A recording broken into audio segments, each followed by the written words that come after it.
जब radical nationalist लोगों को, तिलक को और उनके ग्रुप मेंबर्स को जब निकाला गया ना कांग्रेस से, तो कांग्रेस अपना पॉपुलैरिटी खो देते। समझ में आ रहा है? अब इंडियन टीम से तुम विराट कोहली को निकाल दोगे तो कौन मैच देखेगा, है ना? वो स्टार प्लेयर है ना हम लोग का। तो बाल गंगाधर तिलक जो थे वो कांग्रेस का स्टार प्लेयर थे, उनको जब कांग्रेस से निकाल दिया गया, कांग्रेस अपना पॉपुलैरिटी खो दिया सूरत स्प्लिट के बाद।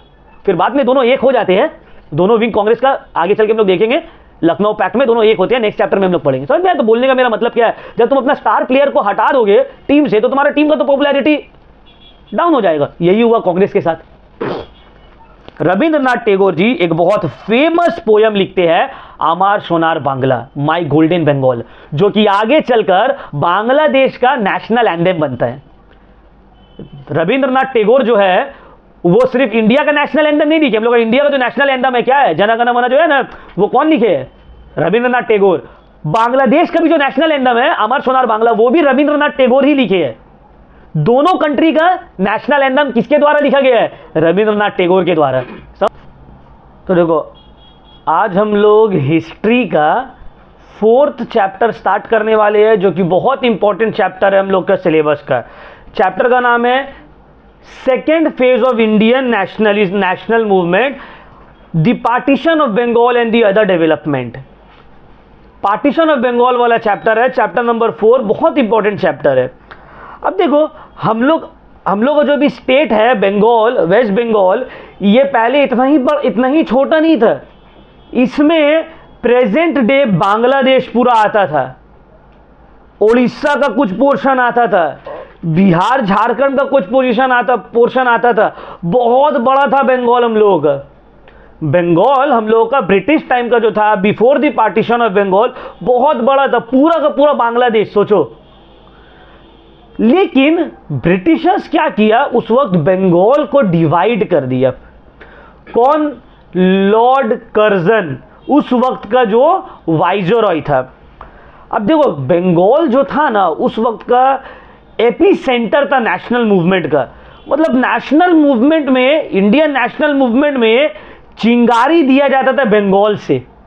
बंगाल उस वक्त का हेडक्वार्टर बन गया था नेशनल मूवमेंट का। ब्रिटिशर्स सोचा यार बंगाल का कुछ ना कुछ तो ठिकाना लगाना पड़ेगा, अदरवाइज हम लोग इंडिया में रूल नहीं कर पाएंगे। तो वो लोग क्या ठिकाना लगाने का सोचा, बोला बंगाल में हो रहा है ना सब, बंगाल को 2 टुकड़ा में बांट दो, बंगाल को डिवाइड कर दो। तो ये चैप्टर में हम लोग पूरा डिटेल में पढ़ेंगे, कैसे हुआ, क्या हुआ, क्यों हुआ, उसका क्या फर्क पड़ा, क्या रीजन दिया गया, असली मकसद क्या था पार्टीशन का, ऑफिशियली क्या बोला गया। समझ में आ रहा है? सब हम लोग पढ़ेंगे। तो देखो, पार्टीशन ऑफ बंगाल, उस वक्त का बंगाल का मतलब था अभी करंट वेस्ट बंगाल, बिहार, उड़ीसा, छोटा Nagpur plateau, Assam speaking, Bengali speaking states, districts of Assam, Assam का जो बंगाली स्पीकिंग डिस्ट्रिक्ट था, ये सब, और पूरा का पूरा बांग्लादेश, ये सब मिलकर एक बंगाल था, बड़ा सा, ठीक है, जिसका एरिया लगभग 1,90,000 स्क्वायर मील, और पॉपुलेशन उस वक्त 1905 में था 78.5 मिलियन, मतलब लगभग 8 करोड़ का पॉपुलेशन उस वक्त। अभी हम लोग का करंट वेस्ट बंगाल का पॉपुलेशन है 100 साल बाद 11 करोड़, और उस वक्त 100 साल पहले कितना था? 8 करोड़। मतलब इतना स्टेट भी तो आता था उसमें। अभी अगर हम बांग्लादेश, असम, बंगाल, सब, बिहार, सबको जोड़ देंगे तो 50 करोड़ का पॉपुलेशन हो जाएगा हम लोग, ठीक है।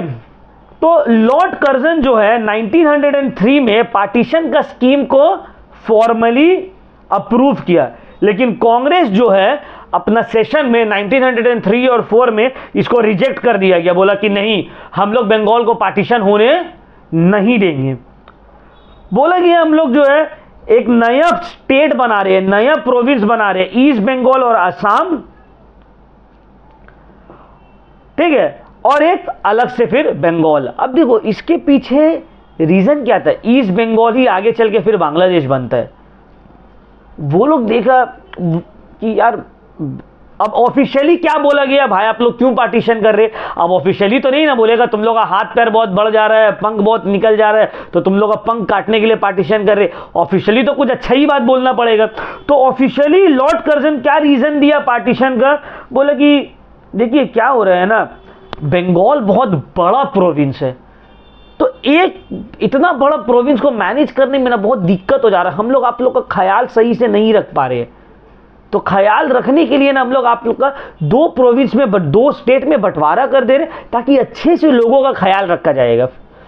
पहला ये रीजन दिया गया।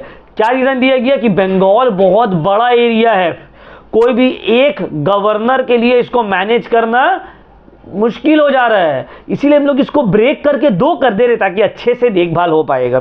तो पहला ये रीजन दिया गया। और बोला गया कि हम लोग बंगाल को 2 पार्ट में बांट देंगे, एक होगा बंगाल, दूसरा होगा ईस्ट बंगाल एंड असम।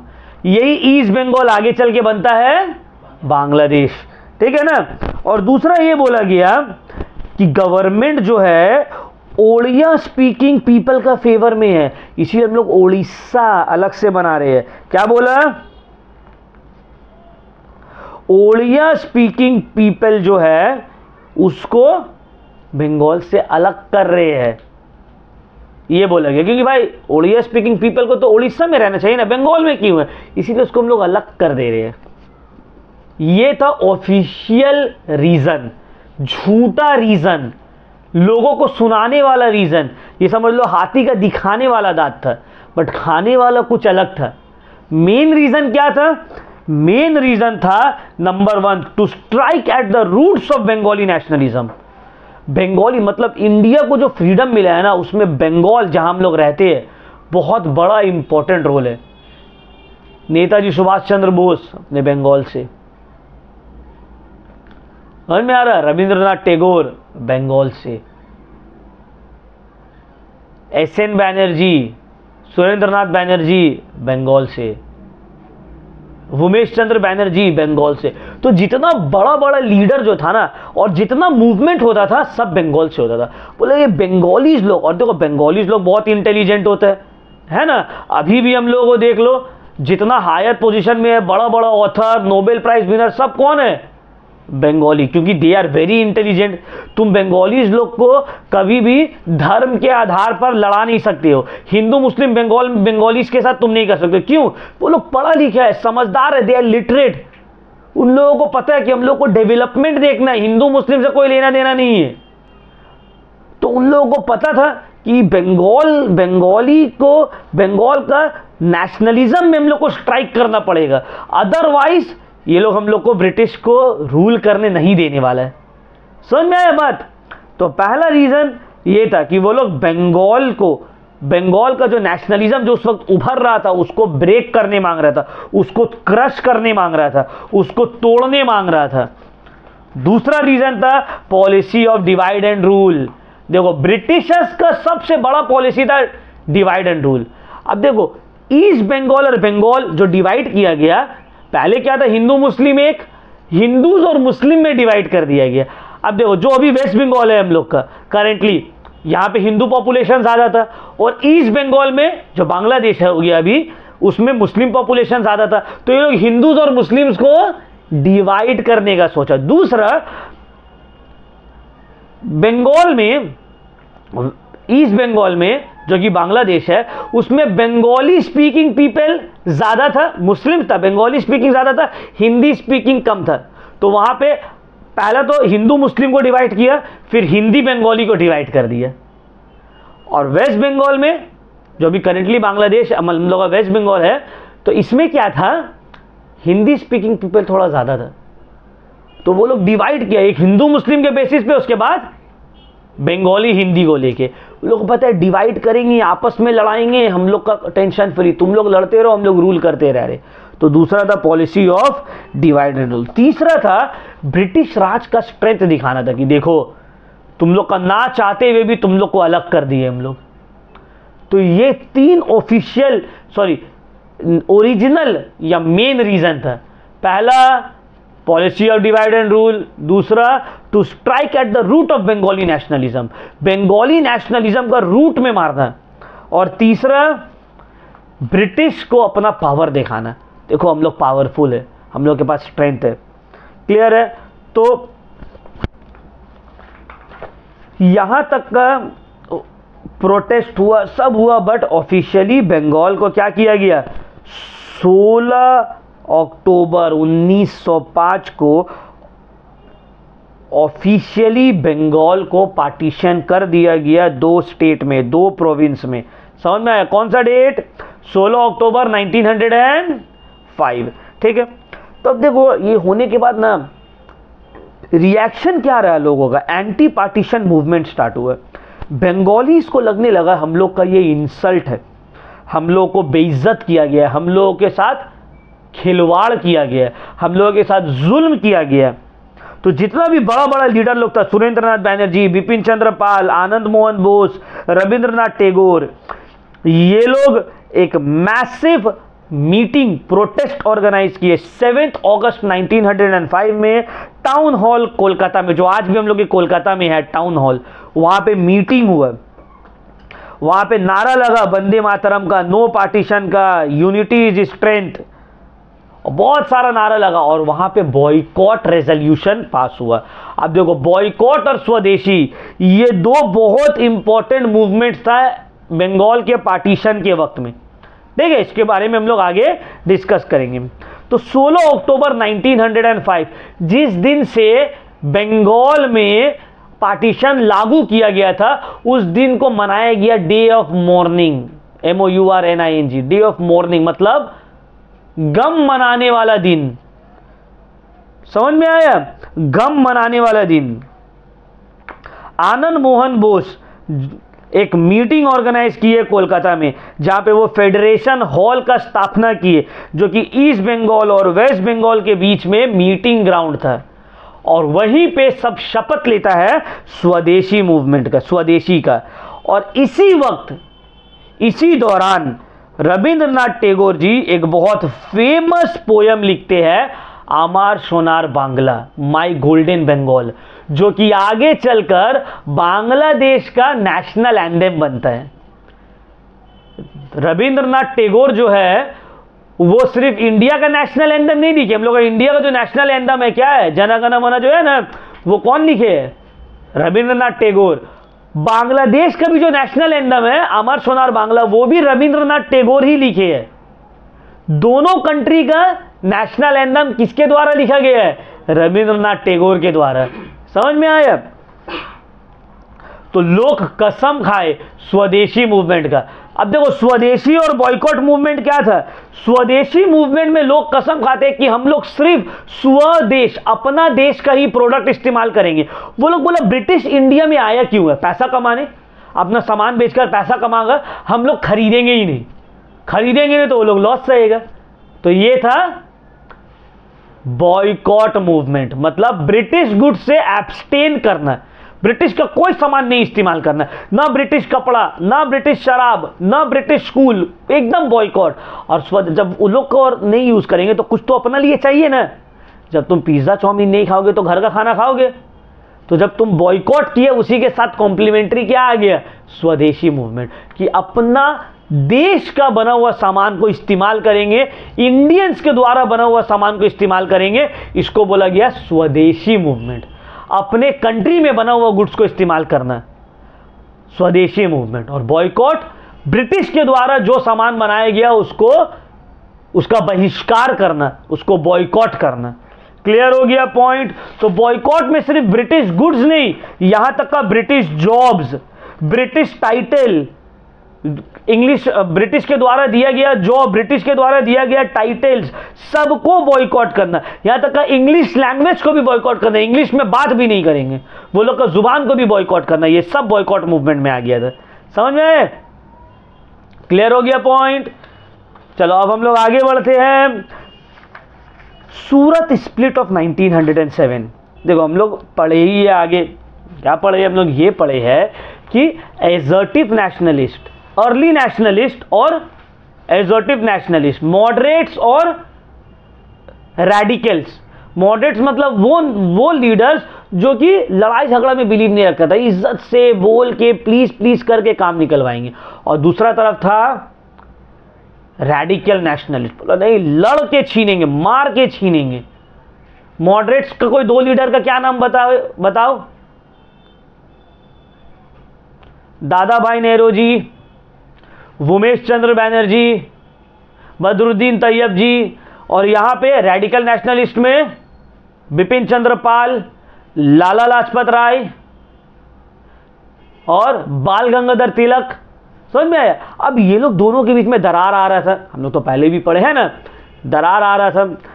अब ये दरार फाइनली पूरा दोनों सेपरेट हो जाते हैं, कांग्रेस दो पार्ट में बढ़ जाता है, एजर्टिव नेशनलिस्ट और मॉडरेट्स और रेडिकल। कब बढ़ता है? 1907 सूरत स्प्लिट में। पार्टीशन ऑफ बंगाल के बाद रेडिकल नेशनलिस्ट जो था, ये लोग चाहते थे यार ये लोग हम लोग के मुंह पे तमाचा मार रहे हैं ब्रिटिशर्स लोग, और हम लोग कुछ करेंगे नहीं, ऐसा हम लोग नहीं होने देंगे, हम लोग लड़ेंगे। और इसके वजह से क्या हुआ? मॉडरेट्स और रेडिकल्स के बीच में बहुत झमेला हो जाता है, इतना झमेला हो जाता है कि चेयर फेंका फेंकी हो जाता है मीटिंग में कांग्रेस का। 1907 में क्यों हुआ? देखो, जो रेडिकल नेशनलिस्ट लोग जो थे वो लोग चाह रहे थे कि बाल गंगाधर, उन लोग के सपोर्टर चाह रहे थे कि बाल गंगाधर तिलक जी प्रेसिडेंट बने कांग्रेस के, और मॉडरेट्स लोग चाह रहे थे कोई दूसरा बने। समझ में आ रहा है? मॉडरेट्स की तरफ से बने। अब इसमें क्या होता है, दोनों में मुठभेड़ हो जाता है, लड़ाई हो जाता है, और फाइनली 1907 में मॉडरेट्स लोग क्या करते हैं, रेडिकल नेशनलिस्ट को कांग्रेस से अलग कर देते हैं। तिलक और उनके पूरा ग्रुप को कांग्रेस से निकाल दिया जाता है, और कांग्रेस दो हिस्सा में बट जाता है, सूरत स्प्लिट। समझ में आया? सूरत स्प्लिट में क्या हुआ था? सूरत स्प्लिट का मतलब क्या है? सूरत में कांग्रेस दो पार्ट में बट गया था, ठीक है, बंटवारा हो गया था।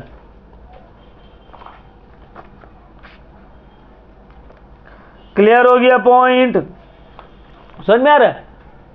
यहां तक कोई डाउट नहीं है? तो रेडिकल नेशनलिस्ट चाहता था कि बाल गंगाधर तिलक को बनाया जाए प्रेसिडेंट, और मॉडरेट्स चाहता था कि हम लोगों का जो लोग है रास बिहारी घोष, उनको बनाया जाए। फाइनली रास बिहारी घोष जीत जाते हैं, उनको ही प्रेसिडेंट बनाया जाता है। बट इसकी वजह से रेडिकल नेशनलिस्ट लोग गुस्सा हो जाता है, दोनों में टकराव होता है, लड़ाई होता है, रेडिकल नेशनलिस्ट लोग को कांग्रेस से फिर निकाल दिया जाता है। क्लियर है पॉइंट? समझ में आया ना? चलो, अब जो रेडिकल नेशनलिस्ट लोग जो था, इन लोग का ना पॉपुलैरिटी बढ़ रहा था। क्यों? लोग देख रहा था कि यार ये प्लीज माफी उफी मांग के सब तो ब्रिटिश तो सुन रहा नहीं है, तो कुछ, अब तुम मान लो तुम किसी से कितना बार अच्छे से बात करोगे? मान लो तुम्हारा कोई घर में कब्जा कर लिया, हम लोग का घर था हिंदुस्तान, ब्रिटिश कब्जा कर, तुम उससे अच्छा से बोलोगे पहले भाई छोड़ दीजिए, देखिए घर है ये खाली करिए, ये करिए, तुम कितना अच्छा से बोलोगे, कितना बार तक बोलोगे? एक बार, दो बार, एक महीना, दो, सुन ही रहा नहीं वो, तो लोग भी ना उब गए कि दत यार तुम लोग बोल रहे हो पिटीशन फाइल करो, प्रे करो, ये करो, नहीं। और रेडिकल नेशनलिस्ट लोग की तरफ लोग अट्रैक्ट होने लगे। तो जब रेडिकल नेशनलिस्ट लोगों को, तिलक को और उनके ग्रुप मेंबर्स को जब निकाला गया ना कांग्रेस से, तो कांग्रेस अपना पॉपुलैरिटी खो देते हैं। समझ में आ रहा है? अब इंडियन टीम से तुम विराट कोहली को निकाल दोगे तो कौन मैच देखेगा? है ना, वो स्टार प्लेयर है ना हम लोग का। तो बाल गंगाधर तिलक जो थे वो कांग्रेस का स्टार प्लेयर थे, उनको जब कांग्रेस से निकाल दिया गया, कांग्रेस अपना पॉपुलैरिटी खो दिया सूरत स्प्लिट के बाद। फिर बाद में दोनों एक हो जाते हैं, दोनों विंग कांग्रेस का, आगे चल के हम लोग देखेंगे लखनऊ पैक्ट में दोनों एक होते हैं, नेक्स्ट चैप्टर में हम लोग पढ़ेंगे। समझ में आया? तो बोलने का मेरा मतलब क्या है, जब तुम अपना स्टार प्लेयर को हटा दोगे टीम से, तो तुम्हारा टीम का तो पॉपुलैरिटी डाउन हो जाएगा। यही हुआ कांग्रेस के साथ। तो देखो, एजर्टिव नेशनलिस्ट लोग का क्या बिलीव था, क्या ऑब्जेक्टिव था? एजर्टिव नेशनलिस्ट लोग को ब्रिटिश के ऊपर एक पैसा का भरोसा नहीं था। उन लोग को पता था ये लोग चोर है, ये लोग लुटेरा है, इन लोगों के ऊपर 1 रुपया का भरोसा नहीं करना है। दूसरा, लाला लाजपत राय बोले कि हम लोग भिखारी नहीं बनेंगे, हम लोग, भाई मेरा घर में तुम कब्जा करोगे, हम भीख मांगे तुमसे, निकल जाओ निकल जाओ, यह मेरा कंट्री है, ये भीख क्यों मांगेंगे हम लोग? कांग्रेस बोले गया, वो मॉडरेट्स लोग तो भीख मांग रहे हैं, प्लीज प्लीज प्लीज करा, बोले हम लोग ये सब नहीं करेंगे, भीख नहीं मांगेंगे, हम लोग छीन के अपना अधिकार लेंगे अगर नहीं मिलेगा तो। ठीक है। तीसरा, तिलक बोलने लगे कि हम लोगों का ये राइट है, पॉलिटिकल राइट है कि हम लोग को फ्रीडम मिले और उसके लिए हम लोग लड़ेंगे। तो ये सब उन लोगों का ऑब्जेक्टिव था, एकदम सोच के थे यही सब। अल्टीमेट ऑब्जेक्टिव क्या था? उन लोगों का अल्टीमेट ऑब्जेक्टिव था स्वराज, सेल्फ गवर्नमेंट। समझ में आ रहा बात? हम लोगों को क्या चाहिए? स्वराज चाहिए, सेल्फ गवर्नमेंट चाहिए under the British crown, dominion status. देखो, सेल्फ गवर्नमेंट मतलब ये नहीं कि ब्रिटिश पूरा भाग सब हम ही लोग का हो जाएगा, नहीं। उस वक्त स्वराज का मतलब बोला गया था, या डोमिनियन स्टेटस का मतलब बोला गया था कि ब्रिटिशर्स के अंडर रहेंगे बट रूल पूरा हम लोग करेंगे। समझ में आ रहा है बात?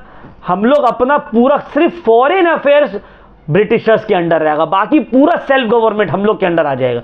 डोमिनियन स्टेटस मांगेंगे, उन लोगों का अल्टीमेट ऑब्जेक्टिव था 1905 में। इसके लिए वो लोग क्या किए? ये तो उन लोग का ऑब्जेक्टिव था। इस ऑब्जेक्टिव को फुलफिल करने के लिए वो लोग किए क्या? पहला, रिवाइवलिज्म। क्या उन लोग का मेथड्स ऑफ स्ट्रगल था? रिवाइवलिज्म। जो रिवाइवलिज्म में क्या किया गया है ना, यहां पे तुम बोल दो एक तरह का ये लोगों को, अब तुमको लोगों को अट्रैक्ट करना है तो लोगों को अट्रैक्ट करने के लिए कुछ तो करना पड़ेगा ना। तो इसमें से सबसे इंपॉर्टेंट वो लोग क्या किया? रिवाइवलिज्म। वो लोग रिलीजियस बिलीव्स को नेशनल मूवमेंट के साथ जोड़ दिए। बाल गंगाधर तिलक क्या किए? शिवाजी फेस्टिवल मनाने लगे, जिससे लोग जुड़े। जैसे शिवाजी गलत के अगेंस्ट लड़े थे, उसी तरह से हम लोग भी शिवाजी फेस्टिवल मनाएंगे ताकि लोगों के अंदर जज्बा आए गलत के अगेंस्ट लड़ने का। समझ में आया बात?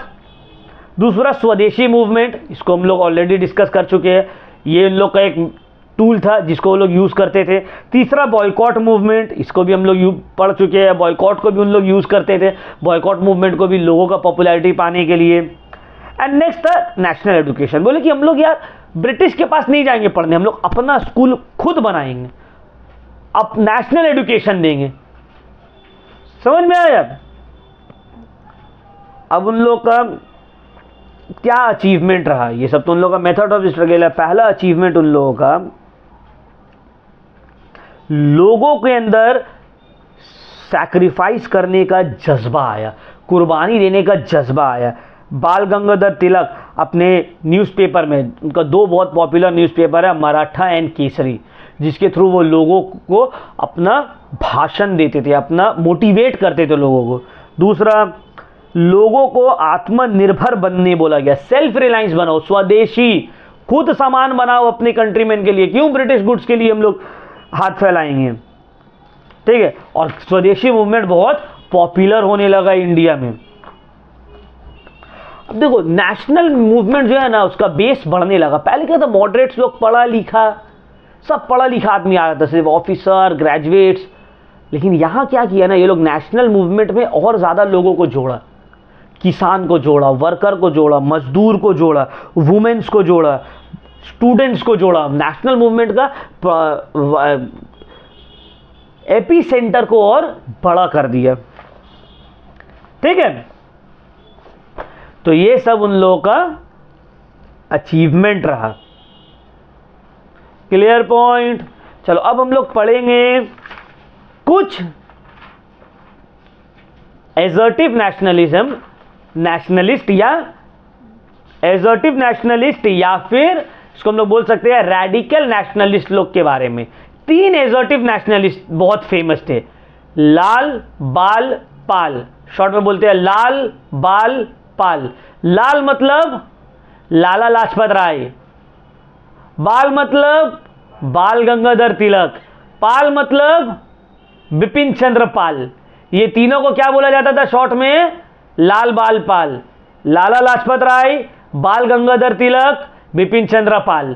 ये लोग तीनों क्या थे? एसर्टिव नेशनलिस्ट थे। समझ में आ रहा है बात?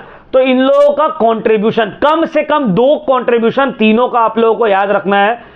सिलेबस में भी हम लोग का है 2 contribution of Lala Lajpat Rai, Bipin Chandra Pal and Bal Gangadhar तिलक। तो हम लोग स्टार्ट करते हैं बाल गंगाधर तिलक से। इनको बोला जाता है इनको ना बहुत सारा टाइटल दिया गया, बोला गया फादर ऑफ इंडियन अनरेस्ट, इनको बोला गया real founder of the national movement in India, क्योंकि यही जो थे ना नेशनल मूवमेंट को तेज किए थे, इंडिया में बढ़ावा दिए थे, बढ़ाए थे। ठीक है, तो इनका क्या कंट्रीब्यूशन था? पहला, तो बहुत फेमस डायलॉग ये बोले थे, ये बोले थे Swaraj is my birth right and I will have it. बोले थे फ्रीडम, आजादी मेरा जन्म सिद्ध अधिकार है और हम उसको लेकर रहेंगे। ठीक है, तो ये अपने स्पीचेस के थ्रू, अपने राइटिंग्स के थ्रू लोगों को इकट्ठा करते थे। ब्रिटिशर्स इतना डर गया ना इनसे, 6 साल के लिए जेल में भेज दिया। बोला तुम भड़काओ भाषण दे रहे हो, तुम एंटी नेशनल हो। जैसे आज का गवर्नमेंट करता है ना, गवर्नमेंट को कुछ क्रिटिसाइज करो, बोल देगा एंटी नेशनल हो। उस वक्त भी बाल गंगाधर तिलक को ब्रिटिशर्स बोलने लगा तुम एंटी नेशनल हो, तुम देशद्रोही हो, तुम गवर्नमेंट के अगेंस्ट षड्यंत्र रच रहे हो, जबकि वो कुछ गलत थोड़ी कर रहे थे। उनका हक है ये, उनका कंट्री में कोई दूसरा आके रूल करेगा और उनको गुलाम बनाएगा तो हक नहीं है फाइट करने का। उनको ही उल्टा पकड़ के जेल में डाल दिया 6 साल के लिए। ठीक है, दूसरा, ये गवर्नमेंट के ऊपर बहुत अटैक करते थे अपने न्यूज़पेपर के थ्रू, मराठा एंड केसरी बहुत अटैक करते थे ये।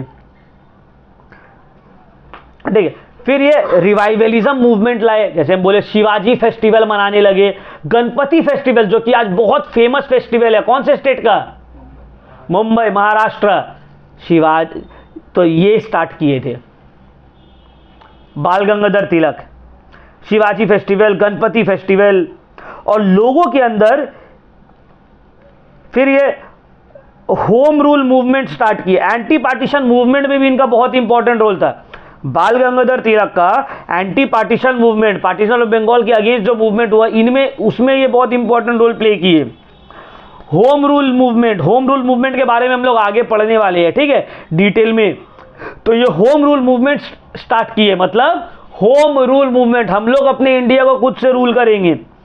फिर फॉर रनर ऑफ गांधी, माना जाता है कि गांधी जी जो बाद में, इनके बाद जो आए नेशनल मूवमेंट को संभाले, वो इन्हीं के फॉर रनर थे, मतलब इन्हीं के नक्शे कदम में ये चले। देखो गांधी जी भी स्वदेशी मूवमेंट का बात करते थे, बॉयकॉट मूवमेंट का बात करते थे, तो ये सब पहले कौन किया था? बाल गंगाधर तिलक। इसी को आगे कौन बढ़ाया है? महात्मा गांधी जी। ठीक है ना, तो इतना सारा कंट्रीब्यूशन हम पढ़ लिए, 2 आप लोगों को याद रखना है। नेक्स्ट आते हैं बिपिन चंद्र पाल। बिपिन चंद्र पाल तो जो थे, ये हेडमास्टर थे एक स्कूल का, ठीक है, जो कि शाइलहट अभी करंटली बांग्लादेश में है। ये भी रेडिकल नेशनलिस्ट थे। इनका क्या कंट्रीब्यूशन है? His role in awakening national consciousness in India. ये जो थे स्पीच देते थे आर्म्स एक्ट के अगेंस्ट, वर्नाक्यूलर प्रेस एक्ट के अगेंस्ट, और लोगों को मोटिवेट करते थे। एकदम भर जाता था लोग मोटिवेशन से कि एकदम सही बात बोल रहे हैं, ये समझ में आ रहा बात मेरा? बोले एकदम सही बात बोल रहे हैं। लोग अट्रैक्ट हो जाते थे, लोगों को अट्रैक्ट करते थे नेशनल मूवमेंट की तरफ। एक मार्वेलस ओरेटर थे। ओरेटर मतलब बोलने बहुत अच्छा आता था। जैसे देखो मोदी, नरेंद्र मोदी, झूठ भी बोलते हैं, आदमी को क्या अच्छा लगता है सुन, क्यों? स्पीकिंग स्किल्स बहुत अच्छा है ना। वही जगह देखो राहुल गांधी बोलते हैं, कोई सुनता नहीं। मोदी का बात क्यों सुनते हैं? ऐसा नहीं कि वो हर बात सच बोलते हैं, because Narendra Modi is a great orator. तो ये भी बहुत बड़ा एक चीज है कि लोगों को अपने बात से मनवाना, तो उनके अंदर ये चीज था। He was a great orator, लोगों को अपने बात से अट्रैक्ट कर लेते थे। ठीक है, he made great sacrifices for the nationalism. Nationalism के लिए ये बहुत सैक्रिफाइस किए। समझ में आया? इनको बहुत बार जेल जाना पड़ा, बहुत कुछ इनके साथ हुआ, बहुत सैक्रिफाइस किए ये नेशनल मूवमेंट को बढ़ावा देने के लिए। इनके ऊपर भी सेडिशन का चार्ज लगा, देशद्रोही का चार्ज लगा। फिर वे बहुत सारे नेशनल एजुकेशन के ऊपर बात की है, वही जो बाल गंगाधर तिलक किए कि हम लोग को अपना स्कूल खोलना चाहिए। और ये गांधी जी का मेथड से बहुत ज़्यादा इम्पेशेंट हो गए। गांधी जी बार बार बोल नॉन वायलेंट है ना, तो इसके अगेंस्ट अहिंसा। तो तो बहुत ज़्यादा ये इम्पेशेंट हो गए, फिर फाइनली ये नेशनल मूवमेंट से अपने आप को अलग कर लेते हैं और स्पिरिचुअलिटी अपना लेते हैं, मतलब एकदम रिलीजियस बन जाते हैं। क्लियर हो गया पॉइंट? चलो अब हम लोग आते हैं लाला लाजपत राय। लाला लाजपत राय जो कि कहां से थे? पंजाब से थे, ठीक है। इनका क्या कंट्रीब्यूशन रहा नेशनल स्ट्रगल में? पहला, ये एंटी पार्टीशन मूवमेंट और स्वदेशी मूवमेंट में इनका बहुत इंपॉर्टेंट रोल था। जगह जगह जाकर ये पार्टीशन मूवमेंट के अगेंस्ट स्पीच देने लगे, बॉयकॉट स्वदेशी मूवमेंट को फैलाने में इंपॉर्टेंट रोल प्ले किया। ये he was a great fighter. इनके अगेंस्ट बहुत, इनके स्पीचेस के अगेंस्ट बहुत बार देशद्रोही का मुकदमा चला, सेडिशन का मुकदमा चला, बट ये पीछे नहीं हटे। कितना बार बेचारे को जेल जाना पड़ा, जेल में रहने पड़ा, बट ये पीछे नहीं हटे। और 1920 में कोलकाता सेशन में, जब हम लोग आगे पढ़ेंगे, नॉन कॉपरेशन मूवमेंट जो कांग्रेस अपनाया था उसका प्रेसिडेंट, उस सेशन का प्रेसिडेंट कौन थे? लाला लाजपत राय ही थे, ठीक है। और ये civil disobedience movement, non cooperation movement Gandhi ji का बहुत आगे चल के सपोर्ट किए। फिर स्वराज पार्टी जो फॉर्म हुआ था, आगे चलकर एक स्वराज पार्टी फॉर्म होता है, ठीक है, कांग्रेस के अंडर में ही। तो स्वराज पार्टी को फॉर्म करने में भी इनका बहुत इंपॉर्टेंट रोल था। ये सब के बारे में हम लोग डिटेल में आगे में पढ़ेंगे। इनको लायन ऑफ पंजाब बोला गया, शेरे पंजाब। शेरे पंजाब वो होटल वाला शेरे पंजाब नहीं, शेरे पंजाब मतलब एक टाइटल इनको दिया गया, लायन ऑफ पंजाब, पंजाब के शेर, ठीक है। तो देखो ये तीन, लाला लाजपत राय जो पंजाब से थे, बाल गंगाधर तिलक जो महाराष्ट्र से थे, और बिपिन चंद्र पाल जो कि बंगाल से थे, ये लोग तीनों जो है बहुत इंपॉर्टेंट रेडिकल नेशनलिस्ट या एसर्टिव नेशनलिस्ट है। समझ में आया? क्लियर हो गया पॉइंट? देखो ये चैप्टर हो गया हम लोग का कंप्लीट। इजी चैप्टर था, बस कहानी की तरह समझा दिए, ठीक है। अब इसको राइटिंग डेवलप करना है। आंसर जो तुम लोग को नोट्स हम प्रोवाइड किए उसमें देखो क्वेश्चन आंसर्स पूरा दिया हुआ, पूरा चैप्टर कवर किया हुआ, शॉर्ट लॉन्ग सब चैप्टर समझ लिए, एक बार रीड कर लेंगे थोड़ा, फिर क्वेश्चन आंसर जो नोट्स दिया हुआ है उससे पढ़ लेंगे, हो गया काम। प्रीवियस ईयर क्वेश्चन आप लोगों को दिया हुआ है, प्रीवियस ईयर क्वेश्चन पढ़ लेंगे, वहां से आइडिया आ जाएगा किस तरह का क्वेश्चन पूछा जा रहा है एग्जाम में। समझ में आया बात? कोई डाउट, कुछ पूछना है? चलो ठीक है, तो आज का क्लास हम लोग यहीं तक करेंगे।